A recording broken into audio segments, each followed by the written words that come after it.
You are tuned in to episode 136, Goodfellas podcast. It's your boy G5 Jeff TV, aka G5, aka 5, aka the Guru.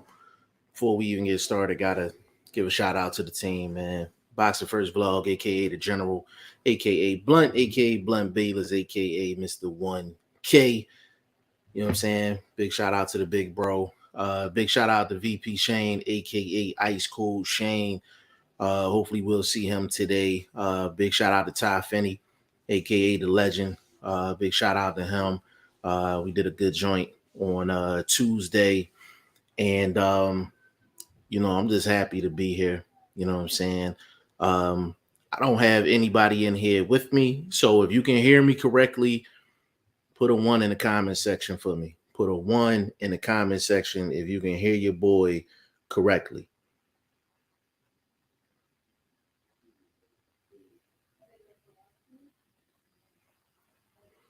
But big shout out to everybody in here, man. No doubt about it. You know what I'm saying? Whenever we get a chance to chop it up and talk some boxing, we're going to definitely do that. Big shout out to my dog, J.O. in the building, man. What's going on with you, bro? J.O. put a one in the comment section. That means we a go. So we definitely going to get this thing up and started. Big dog, what's up with you, J.O.? What's up with you? Listen, man, appreciate you being on, bro. My guy Andre Southgate in the building. Big shout out to Southgate. Big shout out to you, bro. You're not subscribed to Southgate, man. Definitely go subscribe, man. You know, I don't be tripping, man. Definitely drop your YouTube links in the chat, so we can all support each other at the end of the day. You know what I mean?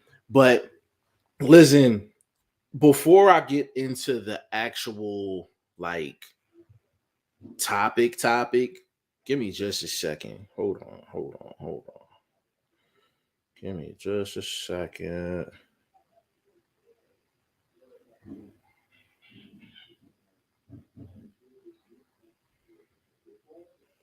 Forgot to send my dog the link just in case he wanna jump in real quick. My guy Boxing First Vlog. Give me just a moment. Apologize.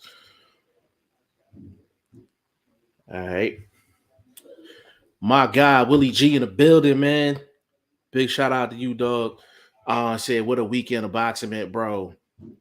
Weekend was crazy, bro. Weekend was crazy.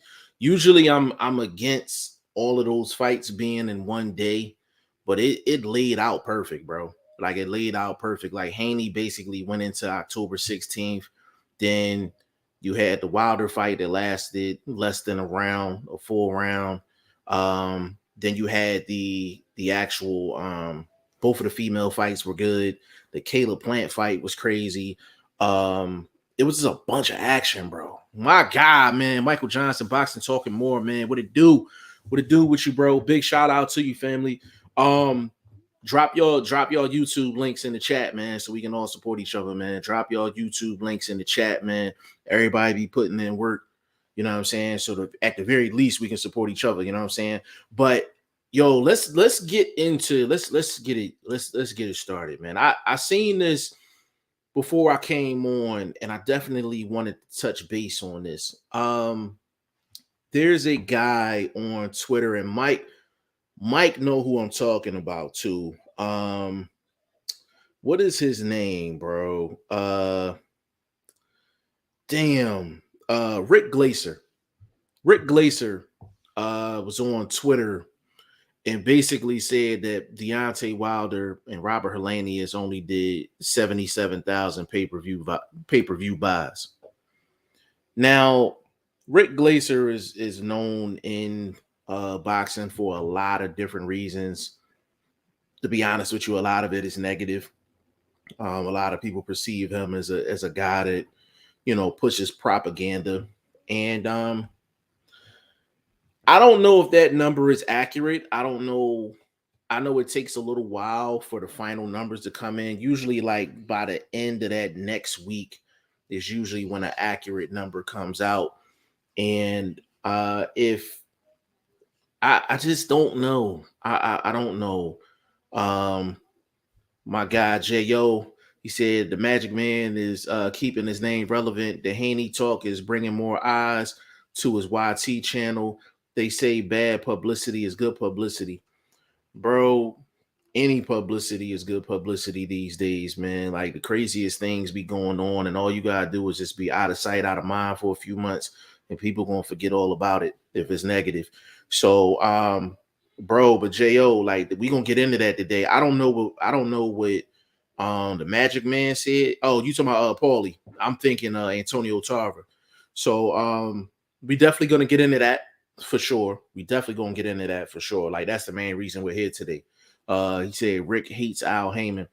Yeah, Rick definitely is anti PBC, for sure. Um, but he's a contractor. He's like a paid contractor, so he's gonna go with whoever pays him. So if Heyman paid him, he would be pro Heyman. You know what I'm saying? But he does throw a lot of shade towards that PBC side of things, and it's a few things I'll be like, all right, that's a solid point. But a lot of times I feel like he'd be a little off base. You know what I'm saying? And it'd be off of personal opinion except for like facts. I try to just keep it to the facts. And when I have a personal opinion, I make sure I separate the two. I don't make my opinion seem like, yo, these are the definite facts 100%. But Mike, 100%, I do think that, he got a little something for Al Heyman, for sure. Willie G, I'm sure fight did more than that. Yeah, that's a low number. That's a low number, bro. Like, I feel like Wilder's good for like 100, 200K by himself. You know what I'm saying? Like Wilder has a like a cult following. Like it's not even just your regular fan following. So I don't think it did. I think it did more than 77 just off of Wilder alone. Willie G, Caleb Plant, Darrell was fight of the night for me, bro. That fight was. Can I cook on that real quick, man? I gotta cook on that real quick. Caleb Plant got a 9th round knockout against Darrell. Beautiful left hook to the body, left hook to the head combination. And a lot of people had a problem with Caleb Plant doing the shovel thing over Anthony Darrell after the fight. A lot of people said it was unsportsmanlike. The thing I gotta tell y'all people is like, yo, when it's beef, it's beef. Like, there's no sportsman-like actions when it's beef. When it's on, it's on. Like, you know what I'm saying? And you can't criticize a person while they're in the moment. You understand what I'm saying? When they're in the moment, you can't criticize them. They're on this high, like they're up here. You know what I'm saying? Talk to them after they take their shower and all of that and calm down. Then go talk to them. But when they just got finished doing a knockout, yeah, they up here, they on cloud 9. You know what I'm saying? So I had no problem with Caleb Plant doing that. I'd rather him doing that than for what he did in the 9th round against Canelo Alvarez, asking that man basically for his approval on his skills during the middle of a fight, middle of a championship fight, unification. You know what I'm saying? So I'd rather him be ignorant than to be nice inside of the ring, man, for sure. J.O. he said, I see Rick Glaser all over the place on YouTube. LOL. I don't know what to believe is true or false with that guy. Yeah, again, J.O., like with Rick Glaser, yo, when he makes points that doesn't have anything to do with PBC, like he'll make some valid points when it doesn't have anything to do with PBC and Al Heyman. When they got to do with PBC and Al Heyman, man, he's done whole shows with people breaking down Al Heyman's business model, his past dealings, like all of that. He's definitely not pro Al Heyman for sure. And I don't know if he's ever done business with him and it just didn't sit right, or he just don't get no money with him. Like I don't know what it is, but if you didn't know Rick Glaser from a can of paint, you would think he's anti Al Heyman. You know what I'm saying? You would think he's anti Al Heyman. But bro, let's get into it, man. Like let's get into it. Past weekend's fights was crazy. Congrats to Alicia Baumgardner, the GWOAT, Clarissa Shields, Deontay Wilder, Caleb Plant, Devin Haney, who we had a bunch of people. We had a bunch of people over the weekend, man. It was a great weekend of fights. But we are here to talk about Paulie Malignaggi basically saying that Devin Haney was ducking Lomachenko. And we got to get into it. We definitely got to get into it. Michael Johnson said, Rick said Heyman owes him money. I told him to sue, and he blocked me. That's bro. But that's what I'm saying though. Like Mike, like that's the logical answer. If somebody owes you money, then you go get your bread. Like, what was wrong with you saying like sue him? Like, what was wrong with that? I don't understand that. Like, who, yo, a Mike, who else? Rick Glazer can't stand. It's a promoter. He said somebody else owe him money too. Damn, who is it? I gotta think of the name, bro. But he said somebody else owe him money too, and he dislikes him more than Heyman. I gotta think of the name though, bro. John Hugh in the building, man. Big shout out to John Hugh, man. He said Wilder made a huge statement. Joyce and Wilder have changed the dynamics of the division. John Hugh, first of all, big shout out to you, Doug, for coming up in here, man. Let me put that back up here. Let me put the comment back up here. He said, Wilder made a huge statement. Joyce and Wilder have changed the dynamics of the division. John Hugh, the thing about Wilder and a guy like Joe Joyce, they fit the general description of how you want your heavyweights to be inside of the ring. Power punchers, killers, just, you know, they're going to bring it. They are a dominating force. Like, when you think of heavyweights, you don't think of tacticians. You don't think of guys, you know, doing shoulder rolls and slipping dips and all that. Like, you don't think none of those things when it comes down to heavyweights. You want to see power, raw aggression, and dominance. And that's what Wilder brings, and that's what Joe Joyce brings. But then they bring a certain level of skill as well. Like the way Wilder set that trap against Haney is like, that's, power punchers usually don't set traps, bro. Power punchers really don't set traps. So the fact that he's setting traps out there is crazy. And then with Joe Joyce is one of the slower fighters in terms of hand speed that you're going to find in the sport. But he landed a shot against Joseph Parker with a lead left hook. With a lead left, he's not supposed to land that. You know what I'm saying? But he landed it. These guys are coming with skill as well. Mike, appreciate you, bro. Lou DiBella, man. You mentioned Lou DiBella's name around Rick Glazer, like he's gonna go nuts. He's gonna go crazy, bro. Like, he can't stand Lou DiBella, man. He cannot stand Lou DiBella. John Hugh, Haney was always going to move up. Yeah, we gonna get to that in a second, bro. We definitely gonna get to that in a second. Michael Johnson said Rick threatened to sue somebody, and I told him, what if Heyman did that to you? It's facts, bro. Facts. I listen, like this is on topic, but like this example in a different realm. There's a female that runs a YouTube channel that got sued by the rapper Cardi B, and Cardi B won that case. Like, she was awarded 3.5 or 3.8 million dollars for the girl, you know, basically saying she had like STDs, all this and all that, and she was just spreading a lot of negative propaganda. And Cardi B actually won that case against a YouTuber for $3.5 million.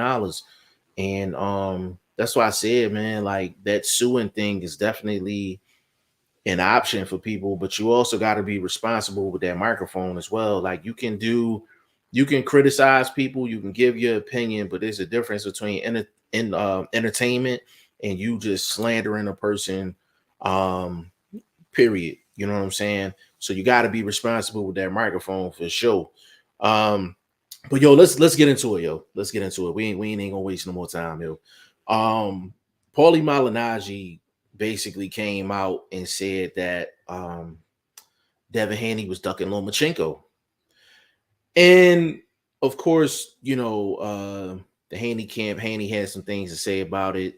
Bill Haney had some things to say about it. My guy Padman McGriff, man, big shout out to Padman. He's in the Haney camp. You know what I'm saying? Run the pads for him, strength and conditioning and all that. He definitely has some things to say about Paulie. I'll keep that some off camera things, but I'm gonna try to get him on camera and actually say them as well. But y'all, let's get into that, man. So basically, Paulie, former boxer, I think he really, really maximized his abilities inside of the ring. A guy that doesn't have power punches, like he's not a power puncher. And he really talked his way into a lot of paydays. And I have respect for Paulie in the sense of inside the ring, he always held his own. You know what I'm saying? The hardest thing for a boxer to do is really hold their own, and the opponent knows that you don't have nothing to keep him off you. So he went his entire career going up against killers, and he couldn't, you know what I'm saying? Like he couldn't crack a fortune cookie. You know what I'm saying? Like, so I have a lot of respect for him and what he did inside of the ring, but I feel like his comments towards Devin Haney is off base. I do feel like he didn't cover everything. And you wonder why when Devin Haney won the rematch against Kambosos and they put on the WBC hat and he took it right off. Like, that's what I'm talking about is inconsistency. People are inconsistent with their opinion, or their opinion is based off of who they like and who they don't like. So the reason why Haney took that WBC hat off is because Mauricio Suleiman, president of the WBC, he changes his opinions like he changed drugs. That's what he does. Like he every day he changes his opinion on who's champion, who's not, who's considered this, who's considered that. When Kambosos had the belts, he said he was undisputed. When Haney gets the belt, he act like he don't want to acknowledge it. And I feel like he's done a disservice to Devin Haney, which has caused all this talk anyway. When Haney was looking for his title shot against Lomachenko, they made Lomachenko the franchise champion. That's a fact. Now he went on to fight Teofimo Lopez in a unification fight, which had more significance than him having a regular title defense against Devin Haney. We all understood that. We all respected that. Unification trumps mandatory. Okay, cool. That has nothing to do with Lopez. That has nothing to do with Haney. That has nothing to do with Lomachenko. It's nothing personal. Unification trumps mandatory. That's what it is in the sport of boxing. Okay, cool. But with that being said, that's not saying, hey, when it come down to it, Haney, hold on, I got my guy here, man. Oh man, the Gucci Mink. What's up, man? Mink. Shane, what's going on? Hey man, for the people that don't know, man, that is VP Shane, man. You know what I'm saying? Man behind the control boards of the channel, man, for sure. You looking clean, bro. I ain't been behind the control boards for a while. I've been so busy, bro. I ain't even been watching much boxing.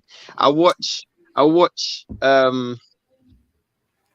last weekend's cards, and that's last weekend's cards is absolutely crazy, bro. Like the thing that's crazy is we didn't even touch on that, so we'll double back and we'll get back into the Haney thing. But can you explain to the people like what you already know where I'm going, bro. So on here, let me segue it real quick. So on here, if you a fan of the channel, man, if you a fan of Shane, you a fan of Vlog or myself, y'all know it's deeper than boxing. We throw some coins, we throw some money around or whatever. We trying to double triple up. So my man Shane had a crazy, a very realistic bet, and he got the I would say definitely the man, like the bad beat of the year, bro. Can you explain that to us, good brother? So in the UK, when you make a certain amount of bets, it goes as we do a bet booster. So you guys call it a parlay. Over here, we call it accumulator. So if you have a certain amount of bets on the same ticket, you'll get like 20% on top or 30% on top, whatever. So before I even tell you the bet, like what was it entailed, I'll tell you the money. So I put up $40 and my return was $1,000. Now I bet on Clarissa Shields and Alicia Baumgardner to win. I bet Baumgardner to win and Alicia Clarissa Shields to win on points. I actually went with a method for that. And both of those fights went through. And those fights were in the UK, so it actually gave me an opportunity to cash out.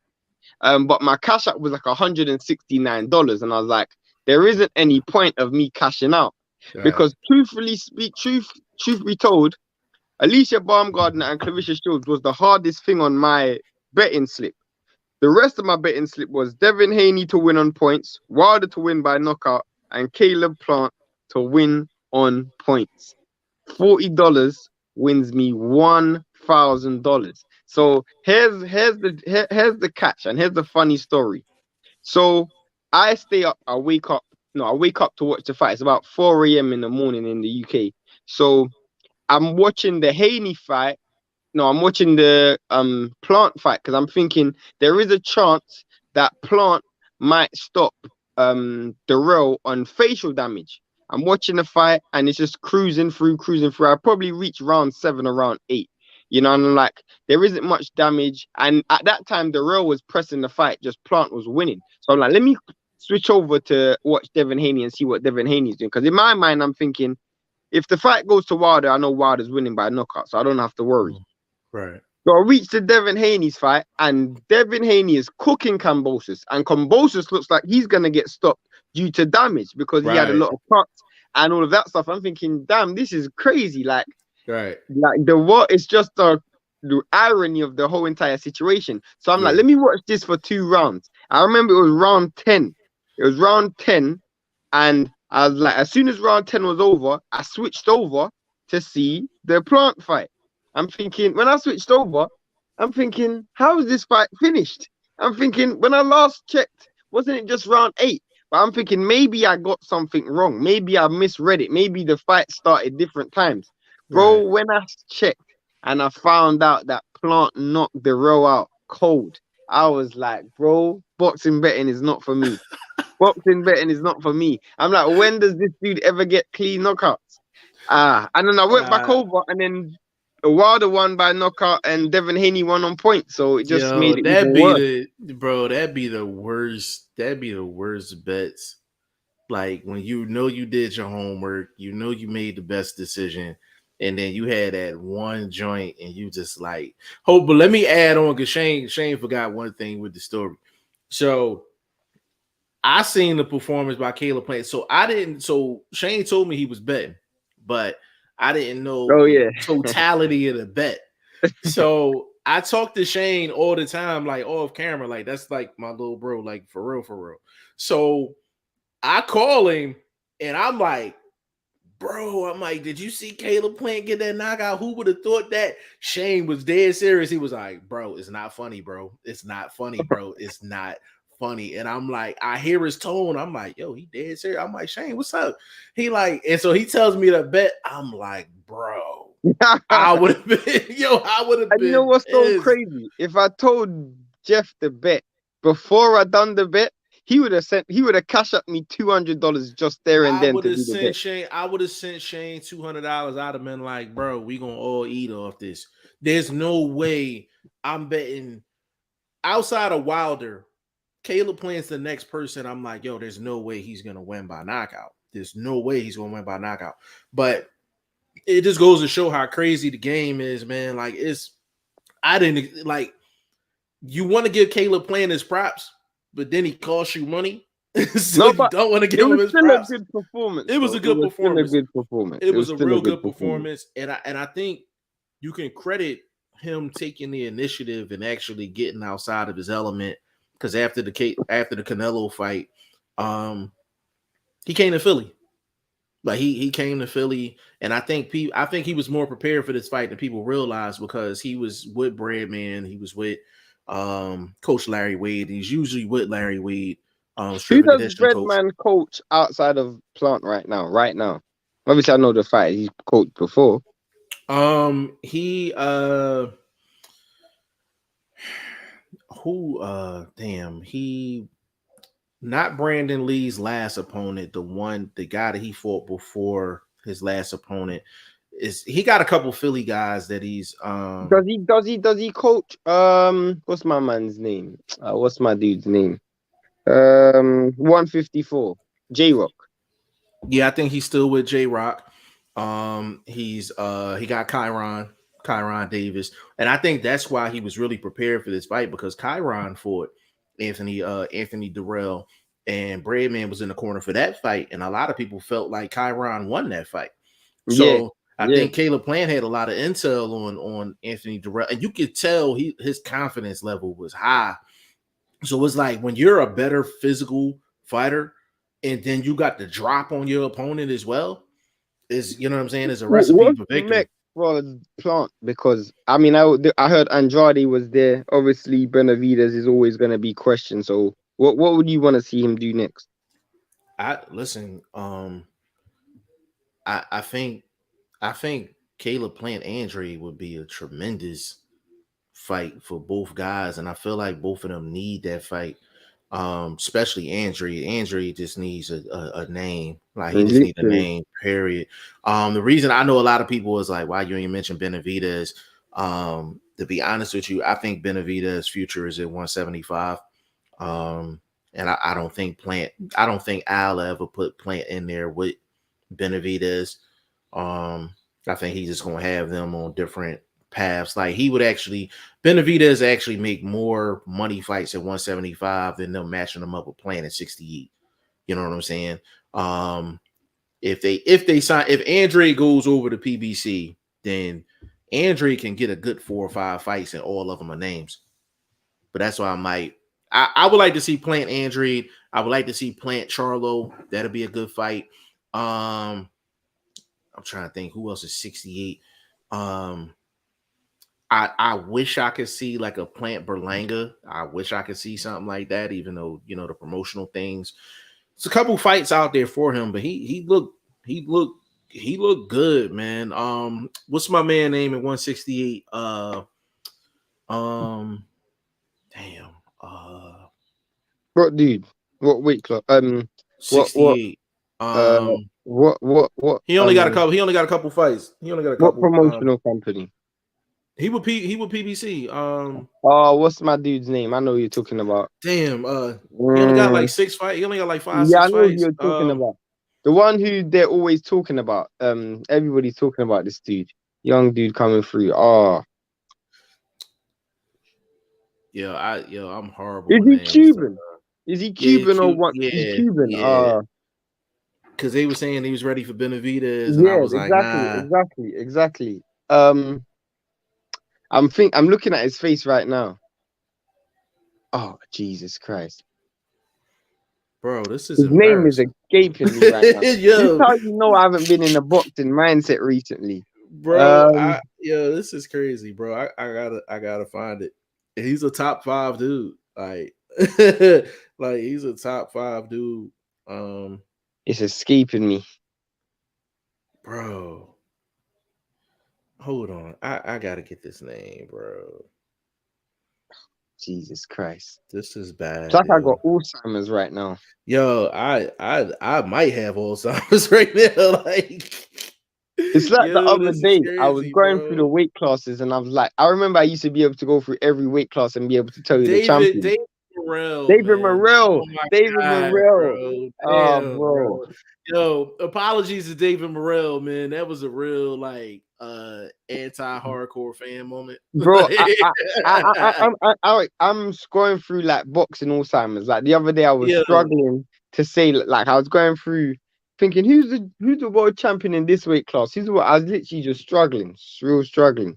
yeah, bro. But David Morrell, I think that'd be a really good fight. Uh, Billy Joe would be a good fight. You hear about Zach Parker versus John Ryder? Did you hear about that fight? I like that fight. I like that fight. Who you like in that fight? Without the film study, Zach Parker. you like Zach Parker? Yeah, I Zach think I'm Parker. leaning. I think I'm leaning. I think I'm leaning Zach Parker too.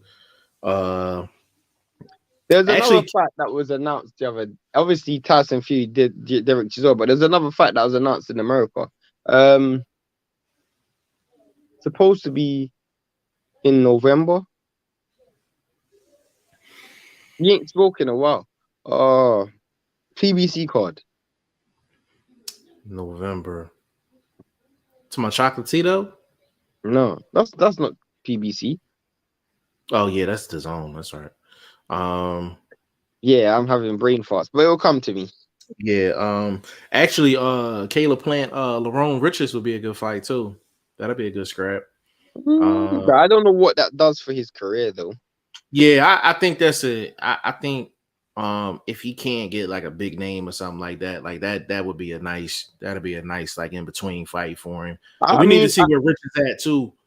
I can imagine him fighting if he doesn't fight like a Benavidez. I can see them fighting maybe a Andrade. I can actually see that fight. Yeah, definitely. Let me get in the comment section real quick. John Hugh, what is the US view of the way Eddie Hearn handled the Ben PED issue? I'm gonna get to that in a second. Let me run through the rest of these. Martha Rodriguez, what is going on? That's Boo right there. Big shout out to Martha Rodriguez. J.O. says salute Shane. Andre Southgate Morrell will be a test for short. Yeah, Morrell's a good fighter, man. Like he's a good fighter, and he's so in Andre. The thing about Morrell is you're so tempted to just throw him in the deep water, but when you throw a guy into the deep water with those few fights, like if it end up bad for him, then you could be like, damn, he threw him in the water too deep. Like you know what I mean? 68 right now is not as strong as I've seen it in previous times. Yeah, yeah, You know, that's we've a seen fact. some real top 168 pounders, over the Yeah, years. Andre Ward, Kessler, Joe Kawasaki, etc. that's a Even fact. going back Roy Jones and stuff like that. But in the as it stands right now, you got a lot of dudes just fighting for that top spot whilst Canelo's just doing what Canelo's doing. I think what you're gonna end up seeing is a lot of those dudes who are natural middleweights, Charlos, the Golovkin, Andrade, those Yeah, natural middleweights, just through evolution are gonna start meeting each other at 168. And because yeah, time's running out on them, they're gonna have to take these fights. They're yeah. gonna have to take these fights. Yeah, for sure. Definitely. So John Hugh, back to your question. What is the US view of the way Eddie Hearn handled the Ben PD issue? I listen, bro. I ain't even gonna stick on this topic too long because everybody feel the same way.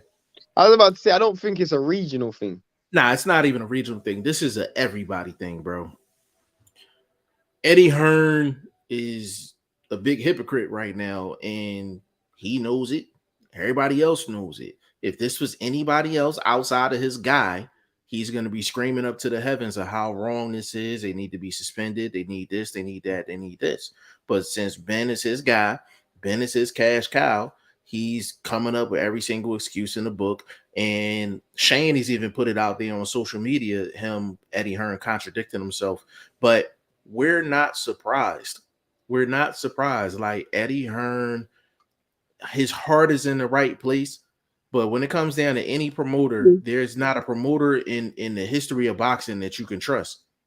All of them are liars. All of them are like they maneuver to put themselves in the best position to make money. That's just what it is. So we're not surprised, but everybody has the same opinion, bro. Like US, UK don't matter about that. Miss anything on that, Shane? No, not at all. Yeah, What were you like talking about before I came on? we was getting into the I don't know if you heard, but Paulie Malignaggi basically made some comments about Devin Haney, basically What was you stating that saying?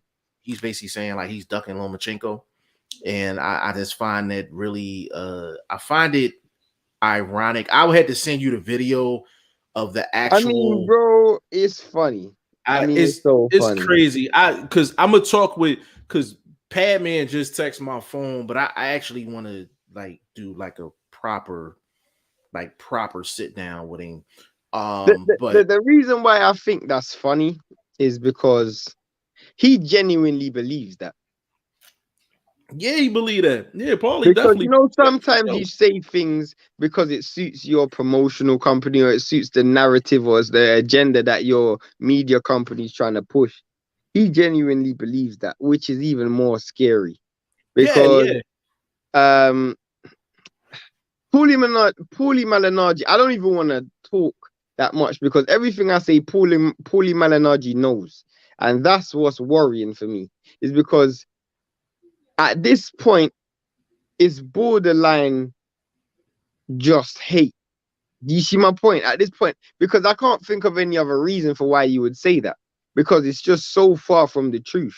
Devin Haney done everything in his power to become undisputed. Literally everything. He became mandatory when Lomachenko was champion. He was mandatory when Tiafimo was champion. He was mandatory for Kambosos. He even traveled to Kambosos' hometown and got the rematch clause and beat him in a rematch. I mean, I don't know what more Devin Haney could have done. He was even willing to wait for Lomachenko to fight Kambosos, but due to the Ukraine-Russia situation, that fight didn't materialize.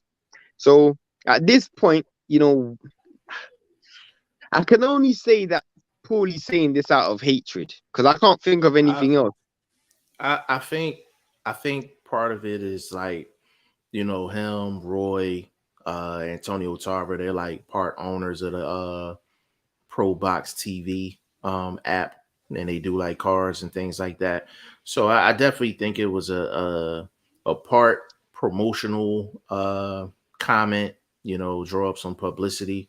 But I also think he definitely believes it. He definitely believes it. And this is the one pushback that I will give, outside of everything that you just said, because I agree with everything you said. If I wanted to entertain that Devin Haney was ducking Lomachenko, then I don't think him signing with Top Rank would have been the best idea. But he didn't sign with Top Rank long term, though. Yeah, but of course Bob is gonna make sure Loma's one of those 3 fights, basically. You you For you know me, that for a fact. You know that for for a me, fact, though. for me, I'm not so sure about that anymore. Well, the thing, that's what I'm saying. Like, so he's not, like, that was the plan. Like, that was the plan. Like, he That was gonna that that sign. that may have been the plan, but this is what you got to understand. It's also lucrative. I feel like after the Cambosis situation, you know, Top Rank are doing a very good job at, you know, doing what Eddie Hearn done, which is using site fees, getting the country to pay for the fight. I think with Lomachenko's situation, there isn't as much money in Lomachenko as there was when they first invested in him. So Uh, I feel like in that 140 division, there's big fights that they can make, but with Devin Haney. Bob loves unification, though. He loves that unification. Like, and Loma's his But guy, but though. Loma's Loma his has no guy. belt though. Loma has no belt. Right. But if he fights Devin Haney, all the belts is on the line. That's Bob's guy, though. Like, that's Bob's guy. Like, his Yeah, but it's still intention. got to make financial sense. Yeah, but the Okay, the, thing the reason is, I'm saying that, Jeff, you know how much Devin Haney got paid for his last purse. correct. How does he get paid without a heavy site fee? Who's putting that money up? Fighting a Lomachenko. To be honest with you, Bob gonna have to put it up. And is he gonna want to do that? And under normal circumstances, I would say no. But because Loma's his guy, I would say yeah. But what do you mean by Loma's his guy? Yo, he's always put Lomachenko in the best position possible. He's always Yeah, put him in the but the best position possible. circumstances are different now. Right, but there's nothing he can. There's a lot of fights at 140 that Haney can take, and they would be really really good fights. But there's not a bigger fight in terms of meaning than a Lomachenko fight for him right now. True. You know what I'm saying? But even if you look at it from the money aspect, it's really a matter of, it's gonna do numbers. It's just Is it? who's gonna put the money up. Who's gonna I put the don't money think up? it will. I'm not I'm sure talking it about does. numbers. I'm talking about numbers in terms of them getting paid. they're gonna get paid. Now, what numbers I'm talking about in terms of like how many watch the fight, that's up for debate. I'm talking about them actually getting paid for the fight. So Bob put together Tiafimo and Loma. He put together Tiafimo and Loma, and he pushed Haney to the side to get it. So I don't think he bought, and the 140 landscape didn't look exactly the same as it did like now compared to when Haney decided to come over. I think they can make a more lucrative fight with Tiafimo and Devin Haney. I believe that, but I think Loma's still. I think it come down to Loma being Bob's guy. I think they can also make a lucrative fight with Josh Taylor versus Devin Haney. Haney ain't got to go nowhere. Hey, listen, Haney can sign like a 5-fight deal right now. But I wouldn't do that. I wouldn't do that if I was him. Why? So here's the thing: you can, if he's going up to 140, is a great move for him. I wouldn't do that because my 2 biggest money fights is not on ESPN. Doesn't matter what weight class it is. This is the guy who's undisputed. He holds all the marbles. For me, I'm still looking at the Ryan fight and the Tank fight. Those are the fights that's gonna make me the most money. Those are the fights that's gonna make most noise. And those are the fights where I don't want to be in a long-term deal where I can't negotiate a deal with a Tank or a Ryan. Well, here's the thing though. So he couldn't get the Kambosos fight. He couldn't get the Kambosos fight, right? Yep. Until he went over the Top Rank. Mm-hmm. The reality of it is Al is not giving Haney a Tank fight unless he commits.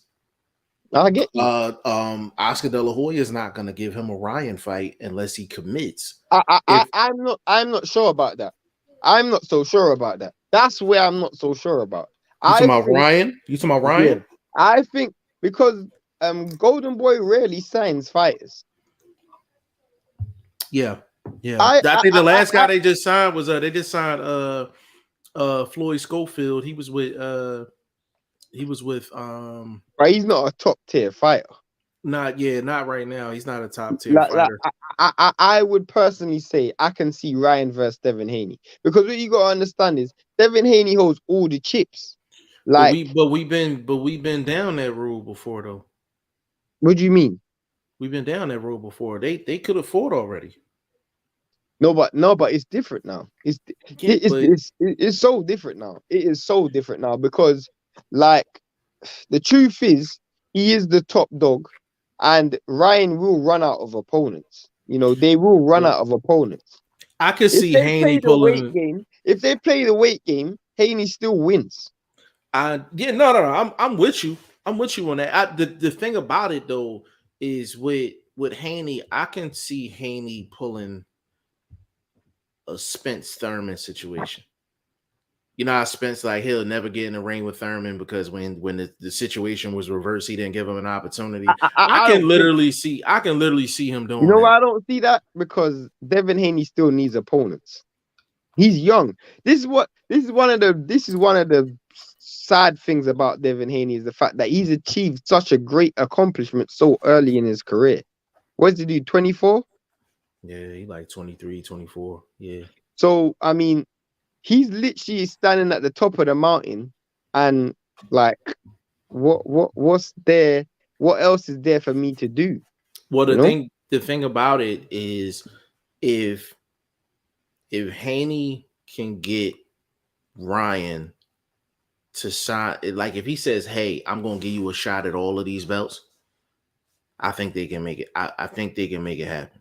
I think they can make it happen because that's the only marketing point right now, is that those 4 belts. Right, but that's why we when we talked to Pat, man, like that, those are things that need to be talked about for sure, because it's like, because you're in a race against time.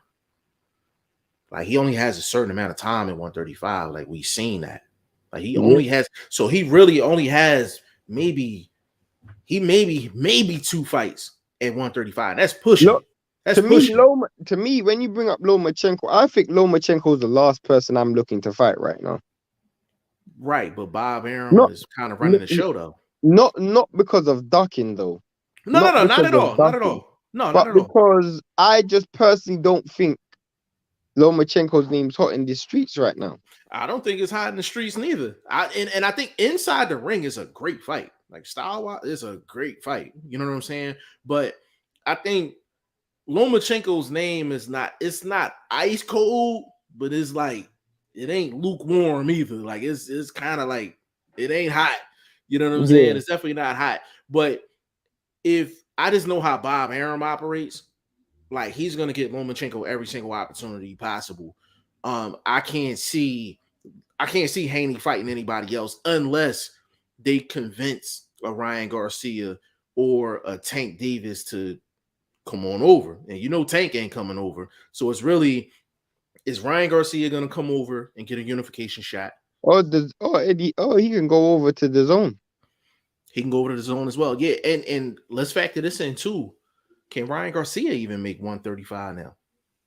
Most probably not.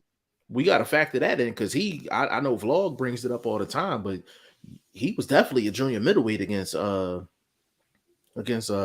guy. You know what I'm saying? So we got to factor that in as well. So it's going to be interesting to see how that goes. But for Paulie to say that he's like ducking, like that's like really off base. Because if you want to say anybody was ducking, you could say I can't even say that. Like he avoided the Haney fight to get the unification fight. Unification trumps mandatory. So there's no ducking anywhere. Like, you know what I'm saying? It's really just, is Lomachenko the best option for Devin Haney right now? I don't think so, because I'm like Shane said, his name is not hot in these streets. He had two solid victories. You know what I'm saying? But it's just at the end of the day, like his name is not like hot in the streets. Hold on. Let me get in these comments real quick. My God, Bruce, what's going on, bro? Big shout out to Bruce. Mike said Eddie Hearn is supposed to stick up for his fighter, but the safety part is disgusting. Agreed. And the thing is, bro, like he's under investigation because apparently this was the second time he tested for the same thing. And we put a clip up on Instagram. I was vlogging myself. And Vlog was joking around, but he was like dead serious. And he was like, yo, like, how is he putting that stuff in the system? And he was like, what if he end up having breast milk or something like that? And I was just cracking up, bro. And I'm like, but shortly after that, the news came out that he tested twice, possibly twice for the same drug. And I'm just like, bro, like that's I crazy. mean, But it's still under investigation, but personally speaking, it's just not a good look. it's not a good look at all, man. Like I've it's never not a seen good look. anyone have a drug scandal in boxing and it come out looking clean. You Yeah. know, And if yeah, I've never, and that's a great point too. You've never heard of a guy that had a positive drug test and they ended up being clearing their completely name. exonerated. Yeah, Like it's like it never happens. Like there's some type of backlash, public backlash. There's outcry. some type of illegal activity going on. Like, you know what I'm saying? Like, but I agree 100%, Mike. Like the safety part is disgusting. And this is the same person that was throwing a lot of shots at Big Baby Miller, because he was supposed to fight AJ and he threw him completely under the bus and hit the gas pedal. He deserved it. Don't get me wrong, but I'm like, you got to be consistent across the board. Like it is what it is. Oh my God, Will Stokes in the building, man. He said, I'm back, baby. Big shout out to Will Stokes, man. Hey, Will, you got to start sending some more training videos, man, so I can post some joints up, man. He said, Will said, Shane, you ducked me when it came down to the face-to-face. Laughing. When was y'all supposed to do a face-to-face? He came to the UK, so that's what he's talking about. Oh, he came to the UK. Okay. Yeah, bro. Okay. Live in a different world right now. Mike said, nah, old boy with the T. Yeah, bro, it's crazy, man. But I mean, Conor Ben is just, and it had a bigger big effect because not only did the Eubank fight like not go through, but to be honest with you, like one of the bigger topics in the sport right now is Spence Crawford gonna happen? If it don't happen and Crawford goes, he got to go in a different direction. To be honest with you, Conor Ben probably would have been one of the few guys that he could actually fight. You know what I'm saying? Like actually And get in the ring with, but that's out the window. So I've reached a stage where I refuse to give that fight any energy anymore. and the thing is, and I'm not, but it just goes to show how far that positive drug test reaches. Because worst case scenario, Bud would need a fight. That would be a fight that he could turn to, but shit, he can't turn to that. The only two fights he would have been able to turn to was Virgil Ortiz and Conor Ben. Those really the only two fights he could really turn to that doesn't have anything to do with Al Heyman. You know what I'm saying? So one of them is out the window. So that reaches pretty far as far as the positive drugs. As he said, remember an old boy who had to fight on the Indian reservation. Oh, yeah, for sure. Will Stokes Fury Chisora is so bad, but at least it's not Char. Bro, it might as well be. Bro, I listen, Will. I like Chisora, in my opinion, is a better fighter than Char, but it's still bad though. It's still bad. Like it's bad. It is really bad because it's the third time around, and the second fight wasn't even competitive. Yeah, I don't. It's kind of like, what's the point? Like, you know what I mean? It's literally, and usually I would advocate for someone having a stay busy fight, but he just fought. He just like Fury just hopped out the ring. He just hopped out the ring earlier this year. Yeah, but for a guy that's coming off of 3 Wilder fights and then coming off of a career like a big ass payday with Dillian White, like there's really no rush to jump back into the ring with this one though. You know what I'm saying? Yeah. There's no rush, and then on top of that, of course, the more money you can make, I salute that 100%. But the thing is, it's not like he's pressed for bread either. So it's kind of like the only thing you can do is really get injured. Facts. The only thing you can do in this fight is get injured. Like, you know what I mean? Like, Chizora's not going to be competitive. Chisora is not going to be competitive. Like, this is literally a showcase fight. And then they didn't even fight or nothing at the press conference. That's the only reason I'm like, nothing. Everybody respect. I'm like, what's the point? What's the point? Like, we get on other people for having fights that are point. This is literally a pointless fight. Like, this is a pointless fight. Like, I mean, this is the fight that I would expected AJ to take or Wilder to take after coming off a loss. Yeah, not you coming off of Dillian White if you victory. Look at these dudes, it's crazy because even Dillian White is supposed to be fighting Jermaine Franklin, who, he's a decent American heavyweight, but nobody's really. I mean, outside of Joe Joyce, nobody's really taking on these tough challenges. I respect the Franklin fight more than the Chisora fight. Do you? Yeah, at least Franklin's undefeated. At least we don't know, and we haven't seen it yet. We know what's going to happen. We know what's going to happen in this Fury Chisora fight. Like, we know what's going to happen. You know what I'm saying? Like, Jermaine Franklin, I mean, he's solid, but he's unproven. Solid, but unproven. But it's a perfect fight for Dillian White because we don't know where he's at. We don't know where he's at, like physically, mentally, emotionally, chin-wise. We don't know where he's at. So if Dillian White is who we thought he was previous to that Fury fight, he should get Jermaine Franklin up out of there. Like, prime Dillian White should take care of a Jermaine Franklin. If he has a whole lot of trouble with Franklin, that kind of tells you, so this is an answers fight, for me. But no, Will Stokes, that's a bad fight, bro. That's a bad fight. Michael Johnson, when things like this happen, the authorities should step in and charge motherfuckers with conspiracy to cause great bodily harm with a deadly weapon. Bro, the thing about that, bro, is if you're gonna go that far, like the sport gotta get regular. Everybody gotta be on the same page. Bro. Everybody gotta be on the same page. I wish you could. I wish you could though, bro. I ain't gonna lie. I wish you could. The issue is, if you look at anything, any court case, anything in life, you always have a point of reference. Basically, if I can beat, because every governing body has to be held to precedent. So if I can beat you with a stick, that I beat Jeff with, then that means I can beat Blunt with that same stick. Facts. So in this situation, it's very difficult to then pinpoint Conor Benn and use him as an example when the sport itself hasn't checked itself to say, okay, this incident happened, this incident happened, this incident happened, and you failed to do this. The moment you start to pinpoint individuals, it starts to look like a personal vendetta against individuals. Yeah, and it looked like, and the thing is, Mike, like if you even do that, do you backdate it?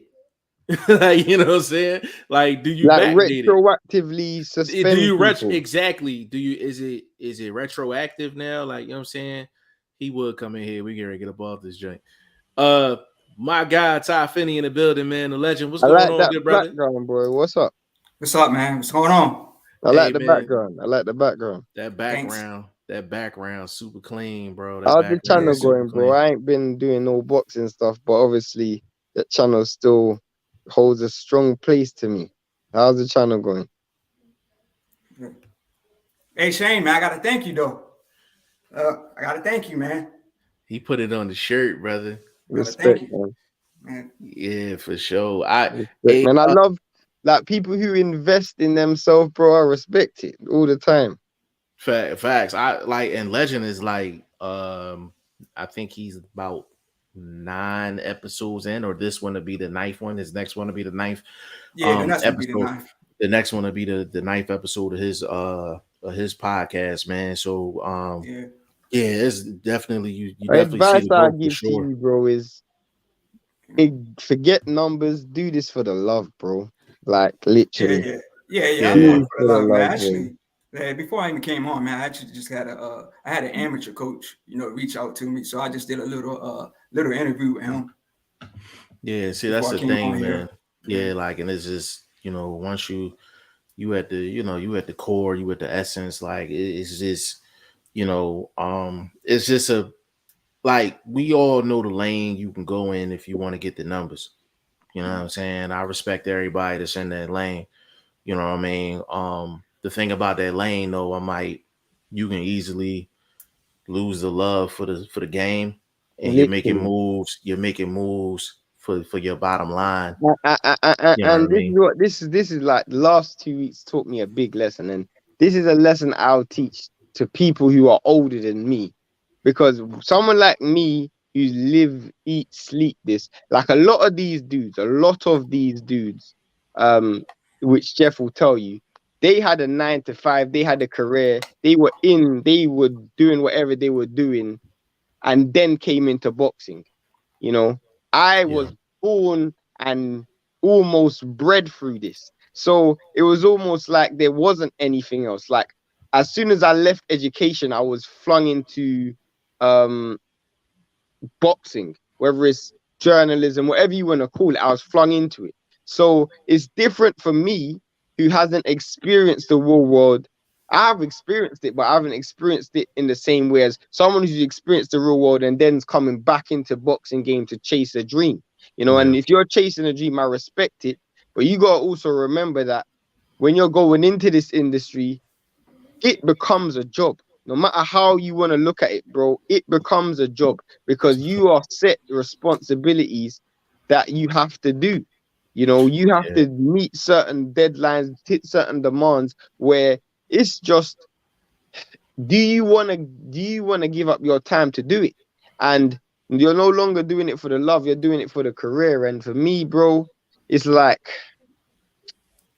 you got to do a lot of soul searching, bro, because and I always say journalism, bro, is a shoe shining job. On the surface, it looks real nice and glittery. You get to stay in the nice, you stay in the nice venues, front row seats of the fights. You meet all the fighters, the promoters, etc. You might go to the nice hotels, everything, but there's no substance in the middle. There's no meat on the bones. It's just glitz and glamour on the surface, but no substance within. And that's how you will feel at times, like you're nobody, like you're just part of the glitz and glamour. You're just a manifestation. You're not part of the actual foundation. Yeah, it's as everything he said is facts, and is like we we have people within our own personal circle that's kind of just it looked like they're getting ready to walk into that front door that where they're gonna have to answer that question themselves, and like we all say, like YSM Sports Media is probably the hottest newer channel, you know what I'm saying, in the game right now, and um that's something that he's gonna have to go through. But um we know where he's at the The, core. You know the what I difference mean? is him though, and I just know he's got the heart for it. And I'm not even Yeah, and saying the that's legend that and you don't have the heart for it, because you very well may do. But I'm just saying, don't be hung up. And I don't even know why I'm trying to school you, because I'm not trying to do that. I don't want it to seem patronizing at all, because that's not the impression I'm trying to give off. I just don't want you to go in there with perception of anything other than I'm doing this for the love of the sport. Don't expect any manifestations or any expectations, because you're just setting yourself up for disappointment. yeah, and just to add on to that real quick, it's just you see guys that like, so you take like Bushido, you take Bushido boxing, like you take the YSMs, you take the pound for pounds, boxing source, AG Cornerman boxing, you got like Clarence McLean. There's a lot of dudes that are like they numbers is like really, really like moving and shaking. But no matter how big your channel is, no matter how small your channel is, one day you're gonna wake up and you're gonna be like, do you want to do it? And why do you want to do it? And when you get to that point to where you're like, the reason you're doing it is because of your bottom line, things are gonna start to change. Like it's gonna be you got like the Ellie setbacks of the world. And no disrespect to him. Like no disrespect to him. People will kill to get his numbers. But he's the guy that's hiding behind the dumpster at the hotel where the fighters are, and he's hopping out as soon as they walk out the lobby. That's him. You know what I'm saying? But that's what he has turned into. He was the guy that was going to the gyms and stuff like that, and we know him for the being with the Garcias all the time and all that. That was his base.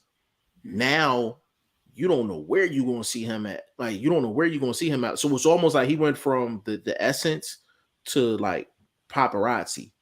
Yeah. And that's where you gotta cut that line at. But it starts where you're at, man. So just continue to do it for the love.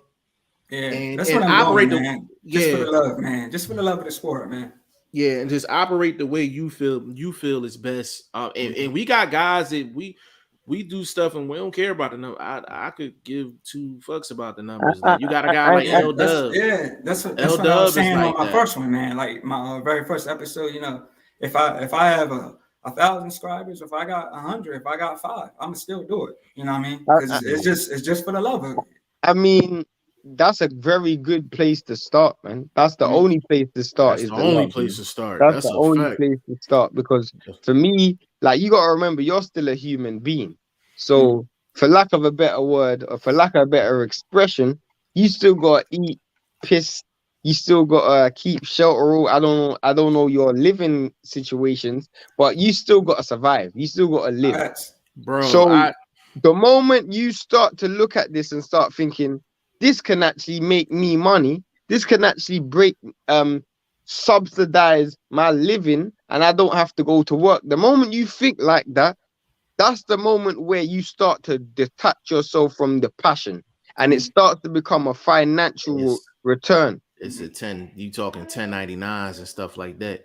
But that's why I'm like, I got so much respect for a guy like a YSM, because I personally know how hard he works and what he does and his That's why I was saying passion he's got for the it. heart for it. Like, He's got the heart for yeah, it. Like, he's like and I don't mean this in a disrespectful way, as a compliment. Like he's borderline obsessed.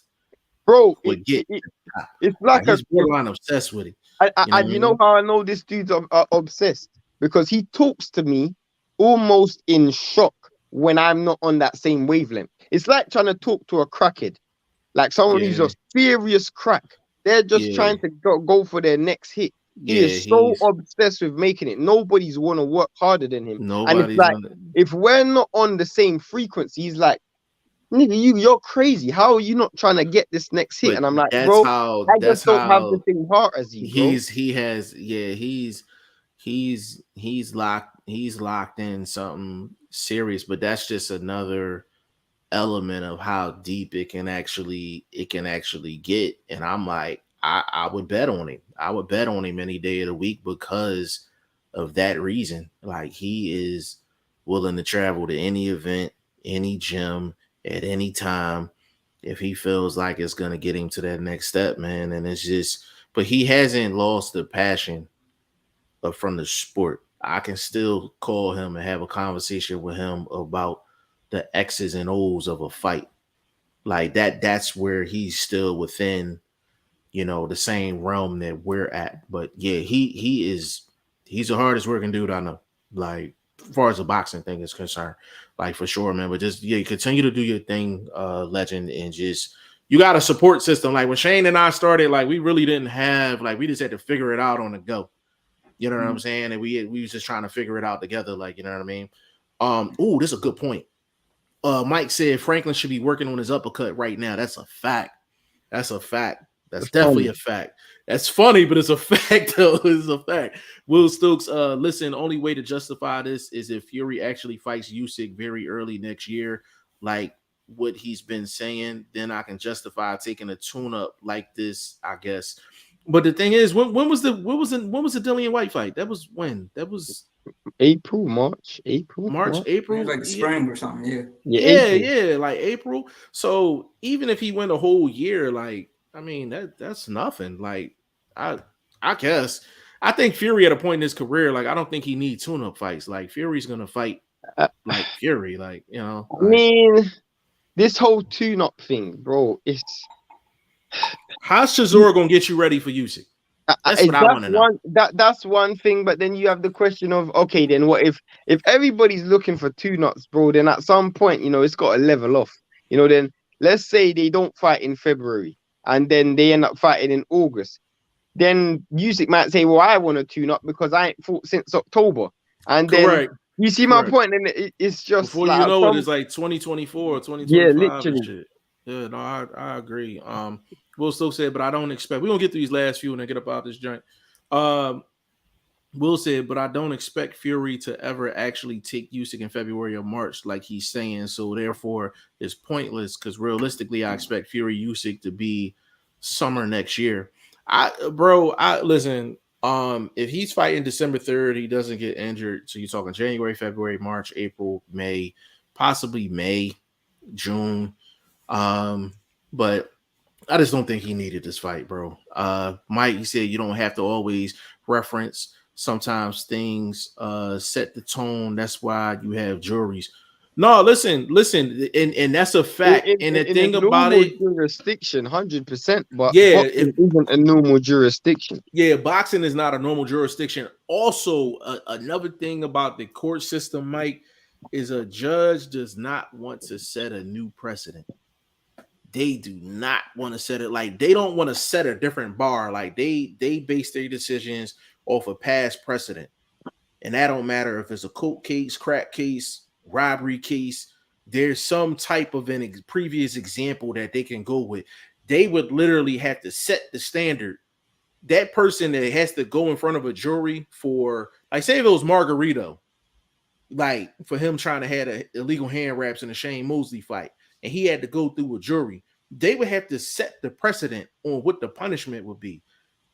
Judges just don't like doing that. Like, you know what I mean? They don't like doing it. They will, but it's really hard to get them to do that. But in the right jurisdiction, bro, you're correct. Brennan Smith in the building, big shout out. He said, I don't think Haney has power. So the thing about it though is people don't just run up on Haney. That's how I know he's not light-fisted. Like, he's not light-fisted. Like, people don't just run up on him and just be like, yo, I'm just gonna take mine. They're still hesitant when they be in the ring with him. So yeah, he had awesome KO though against I can't remember the dude's name, but it happened right here in Maryland. Yeah, it was the on night skate. that It was on the zone. Yeah. I mean, I don't want people to be too overly obsessed with power. I think what people need to be more worried about is the fact that his gas tank isn't going. If you ain't got power and you ain't got a gas tank, that's more worrying for me.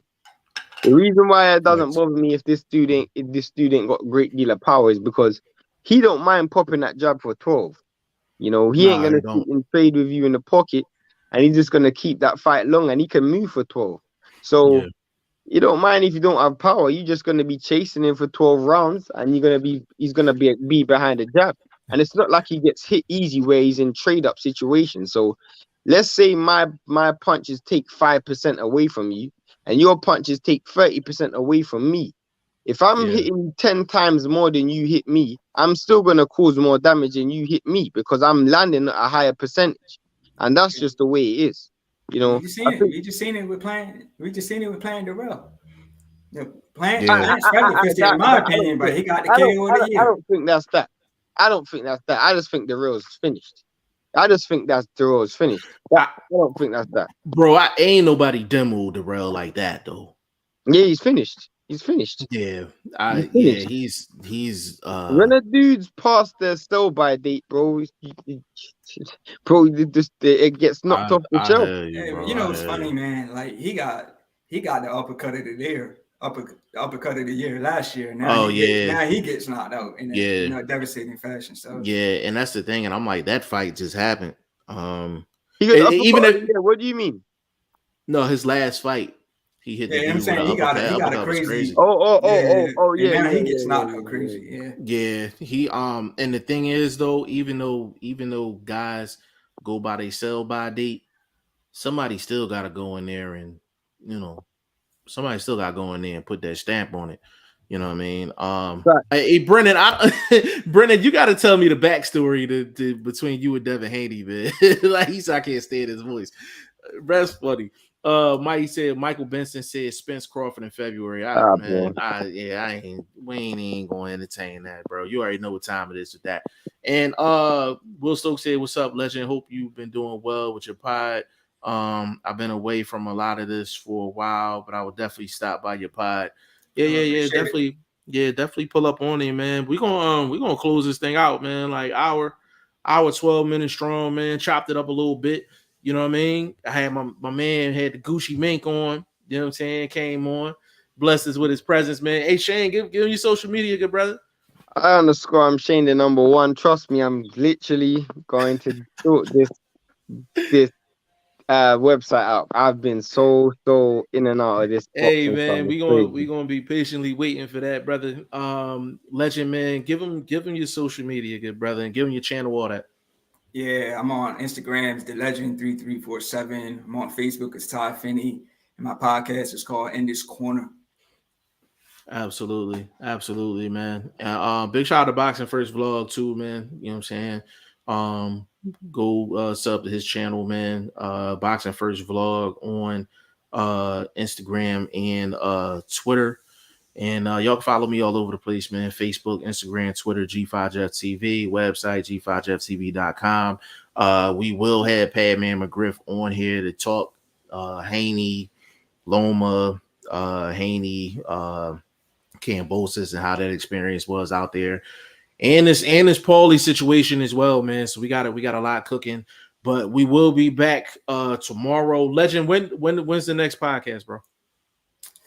Man, actually, I really wanted to do one yesterday, but I had to change the plans. But like I said, I just did an interview with a coach, so I'm looking maybe like next Tuesday, maybe. Okay. I may go before, but I'm looking maybe next Tuesday or Wednesday. Okay. Like once a week, bro. Yeah. Okay. So we're gonna definitely, when we get the definite date, man, we'll definitely post that, across the board, man. We'll definitely try to hit that up, man. But on behalf of VP Shane, the legend, aka Ty Finney, and your boy G5 Jeff TV, man, this is episode 136 of the Goodfellas podcast, man. We out.